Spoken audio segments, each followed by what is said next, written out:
Hello and good morning all of you. स्वागत आहे तुमचं मेगाबिट एज्युकेशनच्या युट्यूब चॅनलवर. तर चला आजचे वोकॅब्युलरीचे वर्ड्स घेऊ आपण. 10 वोकॅब्युलरीचे वर्ड्स आहेत, त्यांचे सिनोनिम्स, अँटोनिम्स मराठीमध्ये, हिंदीमध्ये, मीनिंग्स आणि जे सेंटेन्सेस दिलेले आहेत ते तुम्ही एकदा ट्राय करून बघा की त्या सेंटेन्समध्ये वर्डला कसं यूज करण्यात आलेलं आहे, किंवा स्वतःच्या मनाने सुद्धा सेंटेन्सेस तयार करत चला. त्यामुळे तुम्हाला कळेल की सेंटेन्समध्ये त्या वर्डला कशा प्रकारे आपण यूज करू शकतो. ओके, सो स्टार्ट करूया आजच्या सेशनला. फर्स्ट वर्ड आपला आजचा तो आहे इनफॅमी.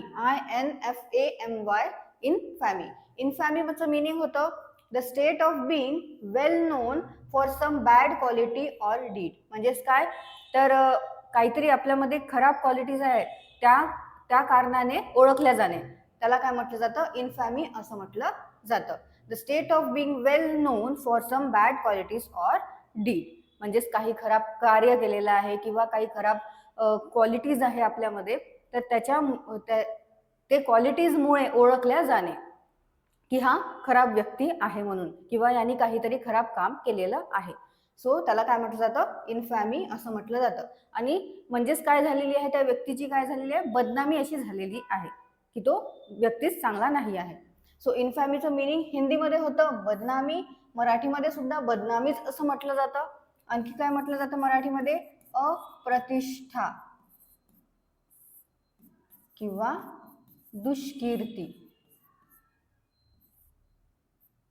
ओके, सो इन्फॅमीचं मिनिंग आहे the state of being well known for some bad quality or deed. त्याचं हिंदीमध्ये मिनिंग होतं बदनामी आणि मराठीमध्ये इन्फॅमीचं मिनिंग होतं अप्रतिष्ठा आणि दुष्कीर्ती. सिनोनिम्स आहेत डिसग्रेस, शेम आणि इग्नोमिनी. आणि अँटोनिम्स आहेत रिस्पेक्ट, ऑनर आणि इस्टीम. परत एकदा बघूया आपण सिनोनिम्स आणि अँटोनिम्स काय आहेत इन्फॅमीचे. तर सिनोनिम्स आहेत डिसग्रेस, शेम आणि इग्नोमिनी, आणि अँटोनिम्स आहेत रिस्पेक्ट, ऑनर आणि इस्टीम. नेक्स्ट बघूया. नेक्स्ट वर्ड आहे कनिंग. कनिंगचं मिनिंग काय होतं, तर having or showing skill in achieving one's end by deceit or evasion. म्हणजेच काय तर कनिंग. सो कनिंगचं मिनिंग काय होतं,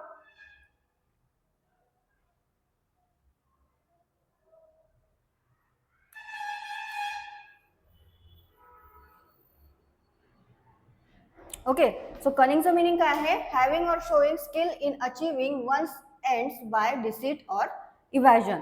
म्हणजेच काय तर चालाकी. ओके, सो कनिंग म्हणजे होतं हिंदीमध्ये चालाकी, आणि मराठीमध्ये काय होतं, जो की धूर्त आहे त्याला म्हटलं जातं कनिंग, किंवा कपटी आहे, कपट करतो, लबाड आहे किंवा लुच्चा आहे. ओके, सो कनिंगचं मिनिंग काय आहे, having or showing skill in achieving one's end by deceit or evasion. म्हणजेच हिंदीमध्ये मिनिंग होतं कनिंगचं चालाकी, मराठीमध्ये होतं धूर्त, कपटी, लबाड आणि लुच्चा. सिनोनिम्स आहेत विली, डिव्हियस आणि ग्युलफुल. आणि अँटोनिम्स आहेत सिन्सेरिटी आणि इंजिनियसनेस. काय आहेत सिनोनिम्स आणि अँटोनिम्स कनिंगचे. सिनोनिम्स आहेत विली, डिव्हियस आणि ग्युलफुल, आणि अँटोनिम्स आहेत सिन्सेरिटी आणि इंजिनियसनेस. नेक्स्ट बघूया. नेक्स्ट वर्ड आहे लेट अप. लेट अपचं मिनिंग होतं a usually gradual decrease in the pace or level of activity of something. म्हणजेच काय तर कमी होणे. ओके, ग्रॅज्युअली त्याच्यामध्ये डिक्रीज येणे म्हणजे काय होणे तर कमी होणे, डिक्रीज होणे. लेटअपचं मिनिंग होतं हिंदीमध्ये कम होणं, मराठीमध्ये आपण म्हणू कमी होणे किंवा थांबणे एकाच ठिकाणी. ओके, थंड होणे. आणि काय थंड होणे तर परिस्थिती. कधी कधी खूप काही परिस्थिती जे असतात ते खूप अशी जिकडे तिकडे व्हायरल होत असते की आता हे चालू आहे, इथे ते चालू आहे, सगळ्या सोशल मीडियावर कार असते तेच दाखवत असते. सो काही दिवसानंतर काय होतं की ते दुसरी एखादी न्यूज आली की ती जी परिस्थिती होती आधीची ती काय होते थंड होते. म्हणजेच काय होते की ती परिस्थितीच्या बाबतीत जे थंड होते त्याला काय म्हटलं जातं, लेटअप असं म्हटलं जातं. म्हणजेच काय होणे, डिक्रीज होणे, कमी होणे. सो मिनिंग काय आहे लेटअपचं, a usually gradual decrease in the pace or level of activity of something. म्हणजेच काय होणे तर कमी होणे. हिंदीमध्ये होतं कम होणं, मराठीमध्ये होतं कमी होणे, थांबणे किंवा थंड होणे. थंड होणे हे आपण बोलत आहेत परिस्थितीबाबत, परिस्थिती थंड होणे. ओके, सो लेटअपचे सिनोनिम्स आहेत स्लो डाऊन, डिक्लाइन आणि डिसलरेशन, आणि अँटोनिम्स आहेत ॲक्सिलरेशन, क्विकनिंग आणि हेस्टनिंग. सिनोनिम्स आणि अँटोनिम्स आहेत लेटअपचे सिनोनिम्स स्लो डाऊन, डिक्लाइन आणि डिसलरेशन, आणि अँटोनिम्स आहेत ॲक्सिलरेशन, क्विकनिंग आणि हेस्टनिंग. नेक्स्ट बघूया, नेक्स्ट वर्ड आहे फॉब, FOB, फॉब. फॉबचं मिनिंग होतं deceitfully attempt to satisfy someone by making excuses or giving them something inferior. Okay, तर काय करणे की कोणते कोणते जे विक्रेता असतात काय करतात की हे खूप चांगली वस्तू आहे म्हणून काय करतात, सांगतात की हे खूप छान वस्तू आहे, ही तुम्ही घेऊ शकता, आणि घरी जाऊन आपण जर पाहिलं तर ते एवढी पण चांगली नसतं. ओके, म्हणजेच काय दिलं आहे त्याच्या जे आपल्याला सेल करत होते ते काय करत होते, आपल्याला धोका दिला आहे त्यांनी. म्हणजेच काय केलेलं आहे तर फॉब केलेलं आहे, म्हणजेच काय धोका दिलेला आहे किंवा खूप मोठ्या मोठ्या थापा मारलेल्या आहे की याने असं होतं त्याने तसं होतं, पण घरी नेऊन जर आपण पाहिलं किंवा कोणती पण वस्तू काही पण असलं तर ते काय असते, खूप चांगली नसते. ओके, त्याला काय म्हटलं जातं, फॉब असं म्हटलं जातं. So deceitfully attempt to satisfy someone by making excuses or giving them something inferior. म्हणजेच तर इन्फेरियर देणे म्हणजेच कमी क्वालिटीचं काही पण देणे. ओके, सांगून की हे खूप छान आहे असं म्हणून. सो फॉबचं मिनिंग काय होतं, हिंदीमध्ये धोका देणं, मराठीमध्ये होतं थापा मारणे किंवा फसवणे. ओके, फॉबचं मिनिंग काय आहे तर deceitfully attempt to satisfy someone by making excuses or giving them something inferior. हिंदीमध्ये मिनिंग धोका देणं, मराठीमध्ये होतं थापा मारणे किंवा फसवणे. सिनोनिम्स आहेत डिसीव, ट्रिक आणि डिटर. सिनोनिम्स काय आहेत फॉबचे, डिसीव, ट्रिक आणि डिटर. नेक्स्ट बघूया, नेक्स्ट वर्ड आहे feisty, FEISTY, feisty, FEISTY, feisty. फेस्टीचं मिनिंग होतं feeling or displaying eagerness to fight. Feeling or displaying eagerness to fight म्हणजेच काय होतं फेस्टी.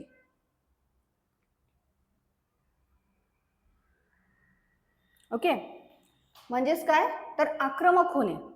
काय होणे, फेस्टी म्हणजे होतं आक्रमक होणे. फिलिंग और डिस्प्लेइंग इगरनेस टू फाईट म्हणजेच काय तर भांडखोर असणे, लगेच्या लगे उग्र होणे, भांडायला जाणे, त्याला काय म्हटलं जातं, फेस्टी असं म्हटलं जातं. सो फेस्टीला हिंदीमध्ये म्हटलं जातं आक्रमक, मराठीमध्ये म्हटलं जातं आक्रमक, चिडखोर, भांडखोर आणि उग्र. ओके, सो फेस्टी म्हणजे काय आहे, फिलिंग और डिस्प्लेइंग इगरनेस टू फाईट. हिंदीमध्ये पण होतं आक्रमक, मराठीमध्ये सुद्धा फेस्टीला आक्रमक असं म्हटलं जातं, चिडखोर, भांडखोर आणि उग्र असं म्हटलं जातं.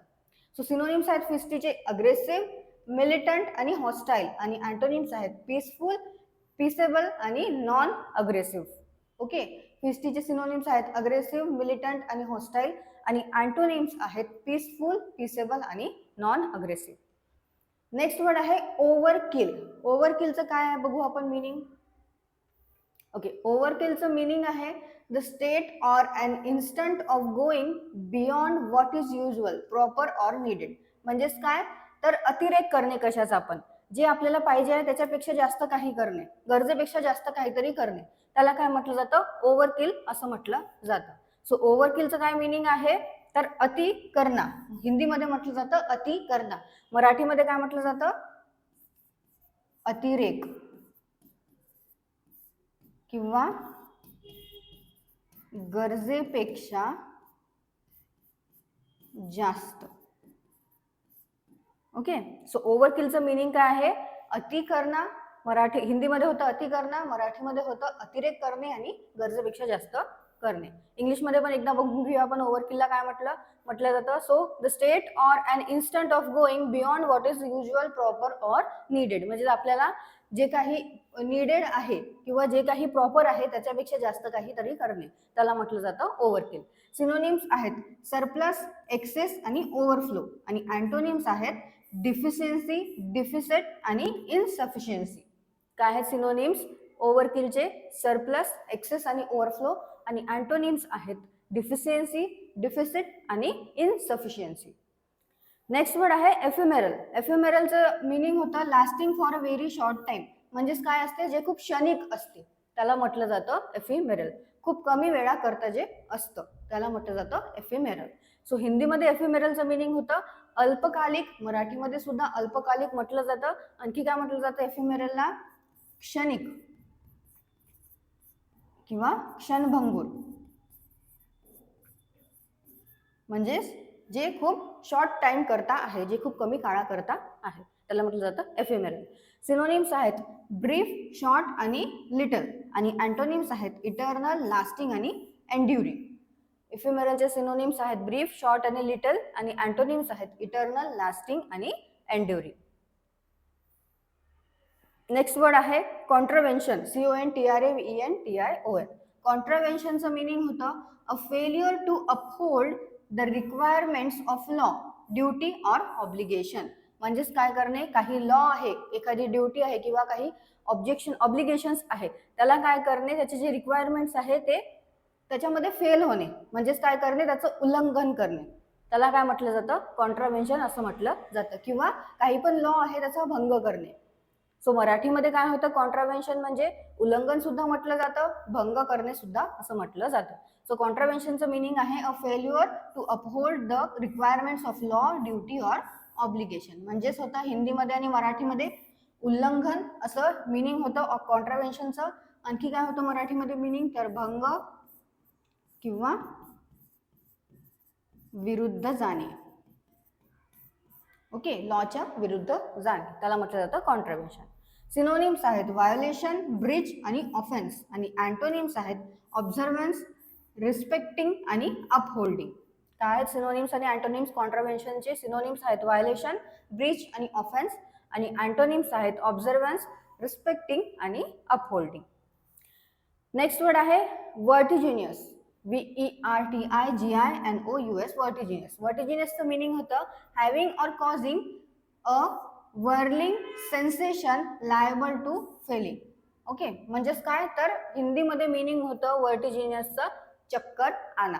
मराठीमध्ये काय होतं, चक्कर येणे. म्हणजेच काय, वर्टिगो आपण म्हणतो, वर्टिगोला काय म्हटलं जातं की चक्कर येत आहे, मला वर्टिगो होत आहे, म्हणजे मला चक्कर येत आहे, सगळं फिरल्यासारखं वाटत आहे. तोच वर्ड काय आहे इथे, वर्टिजिनियस आहे. सो वर्टिजिनियस म्हणजे काय होते, चक्कर येणारा. काय होतं मराठीमध्ये, वर्टिजिनियस म्हणजे चक्कर येणारा किंवा भोवळ आणणारा, धुंदी किंवा गुंगी आणणारा. ओके, सो वर्टिजिनियसचं मिनिंग काय आहे, having or causing a whirling sensation liable to falling. हिंदीमध्ये मिनिंग होतं वर्टिजिनियसचं चक्कर आणा, मराठीमध्ये होतं चक्कर येणारा, भोवळ येणारा, धुंदी किंवा गुंगी आणणारा.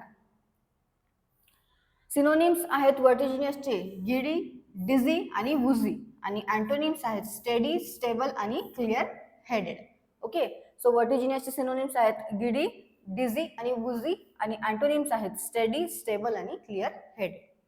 लास्ट वर्ड आपला आजचा तो बघूया आपण, काय आहे, कॉन्ग्रुइटी. CONGRUITY. कॉन्ग्रुइटी. कॉन्ग्रुइटीचं मिनिंग काय होतं, a point which to or more things share in common. म्हणजेच काय आहे, तर दोन किंवा दोनपेक्षा जास्त जे काही पण थिंग्स आहेत ते काय आहे, त्याच्यामध्ये कॉमन आहे, एकसारखे आहेत, त्याला म्हटलं जातं कॉन्ग्रुइटी. जसं 10th मध्ये वगैरे असतं कॉन्ग्रुएन्स ट्रायंगल, कॉन्ग्रुएन्स. हा कॉन्ग्रुएन्स तुम्ही ऐकलं असेल हा वर्ड. सो कॉन्ग्रुएन्स म्हणजे काय होतं, तर समानता असणे. कॉन्ग्रुइटी म्हणजे पण काय होतं, तर समानता असं होतं.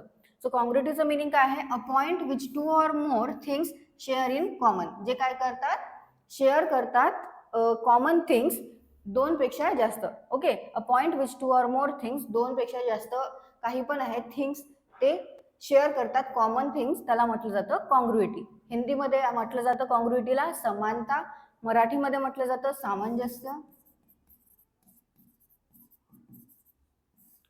मेळ किंवा एकरूपता.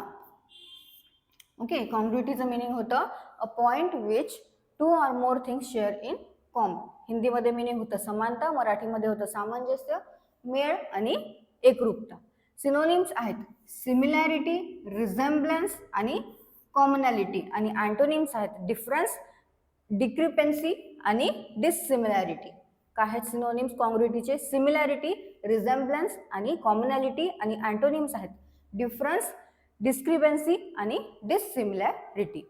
एकदा परत वाचून घ्या, नोट डाऊन करून घ्या. काही काही वर्ड्स आहेत त्यांचे तुम्ही स्वतःच्या मनाने सुद्धा, सगळ्याच वर्डचे तुम्ही स्वतःच्या मनाने सेंटेन्सेस तयार करू शकता, किंवा इथे जे सेंटेन्सेस दिलेले आहे त्या सेंटेन्सेस मध्ये वर्डला कसं यूज करण्यात आलेलं आहे ते सुद्धा एकदा ट्राय करून बघा तुमच्या मनाने कसं होतं तर. किंवा तुम्ही स्वतःच्या मनाने जे सेंटेन्सेस तयार कराल ते सुद्धा तुम्ही कमेंटमध्ये टाकू शकता. आम्ही तुम्हाला सांगू की हे तुम्ही करेक्टली यूज केलेलं आहे की सेंटेन्समध्ये, की कसं केलेलं आहे. ओके, सो तुम्हाला सेशन आवडलं असेल सेशनला लाईक करा, चॅनलला सबस्क्राईब करा, तुझ्या फ्रेंड्सला शेअर करा. All the best all of friend, thank you.